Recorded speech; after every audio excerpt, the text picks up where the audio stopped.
but also from this extraordinary group of young people who are of Jewish and Arab backgrounds. Some are Palestinian citizens of Israel, some are Jewish citizens of Israel. We've got also a young woman from East Jerusalem who's with us as well. So before I tell you a little bit more about that, can the rest of us give them a big hand for being here?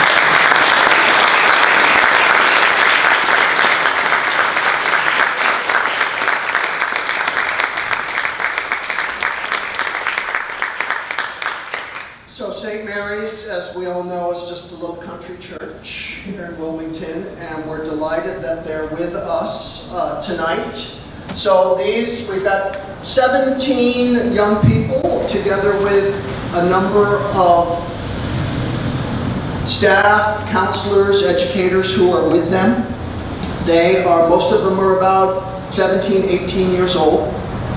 All of them have walked a long road to get here. I might not have said that 10 years ago when Jerusalem Peacebuilders started, but I would definitely say that today. The way events have been going in between Israelis and Palestinians, really since the Second Intifada, it just gets harder and harder to bring young people and adults together to understand each other, to understand each other's narratives, to be able to imagine what peace would look like, and to contribute to peace. So these young people are on a leadership program. What does that mean in short? It means a very intensive time together where they do a lot of dialogue. They also get to have fun. They also learn quite a number of skills about how to speak to each other, how to present themselves, how to organize themselves and others when they get back home to help just move the plow just a little bit.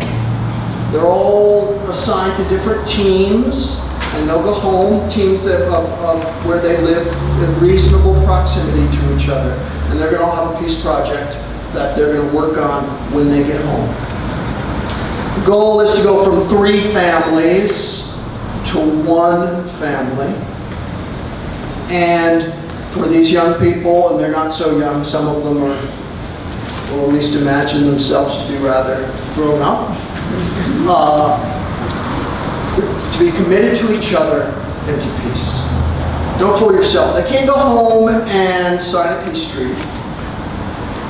I wish that they would, but they're not yet empowered to do that. But what they can be is committed to each other and to peace. I live in West Brattleboro on a timber farm.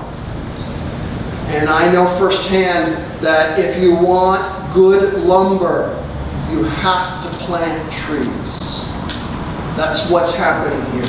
If we want new leadership in the Middle East, we have to plant trees. We have to raise up a new generation of leaders. That's who these young people are. I'm delighted you're here tonight to listen to them, to support them. After the concert, we'll be downstairs. There's some wonderful things to eat. If you know anything about St. Mary's, know that they know how to feed people properly. So downstairs there'll be some things to eat, and all these young people will be there. And this will be a great opportunity for you yourself to ask them those questions that maybe you've been waiting years to ask, because they're right here. So we're glad you're here. When the basket comes around or you go by, please donate.